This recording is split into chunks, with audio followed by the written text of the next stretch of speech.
And it's easy to turn to, what does TikTok say? What does Google say? What does that say? Hi, my name is Ann Greaves. I am an OBGYN that works at Women's Health in West Burlington, Iowa. Today we're talking about women's health and HRT and menopause and kind of what that looks like in 2026. Generally, when I talk to patients, I kind of start with the history behind it, because there's a whole generation of us that have kind of been in a disadvantage for hormone replacement therapy. So that started back with the publishing of the Women's Health Initiative in 2003. The average age of women in that study was 65 years of age. So that means that there were some that were in their 40s, some that were in their 70s. So there were 65 is well past the average age of menopause, which is actually 51. Going forward from that time till now, there's been a misconception of hormone replacement therapy and that women shouldn't have that, and that, that it's not healthy, which that is not true. It's very individualized. There's a lot of misconceptions put out there. There's a lot of money-making, grabbing kind of things for that, which is unfortunate. Some of the misconceptions that I would like to clear up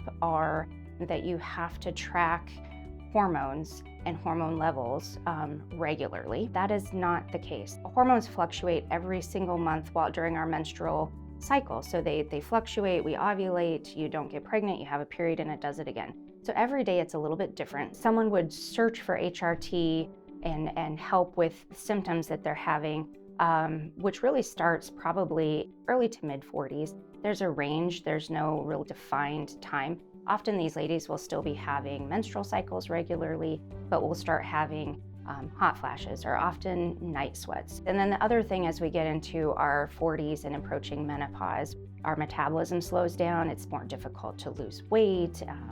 We look at food, you gain weight. As you're scrolling through your Facebook feeds or whatever, this will fix that. Come take this pill or take this supplement or do this, and it's going to be perfect. You'll be like you're 20 again. Well, that isn't the case. There are management definitely for those, but that's why people would probably start looking. It happens way before really they stop having menstrual cycles and start going through menopause itself, because it's really in that perimenopausal time frame. So as we are hitting perimenopause and looking at trying to look for management options, I think to start with, lifestyle changes are going to be big. So if you're not exercising, increase your exercise. Make sure you're getting plenty of water. Hydration is huge.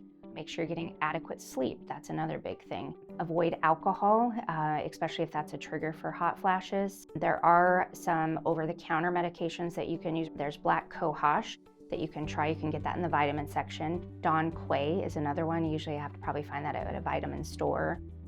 Those things can be helpful.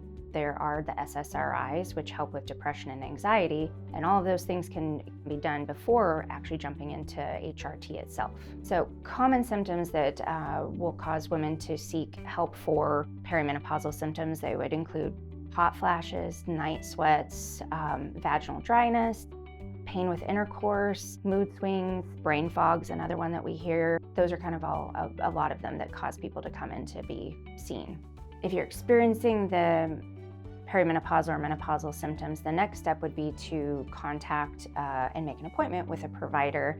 I would recommend an OBGYN, women's health nurse practitioner. Midwives are well trained in this as well.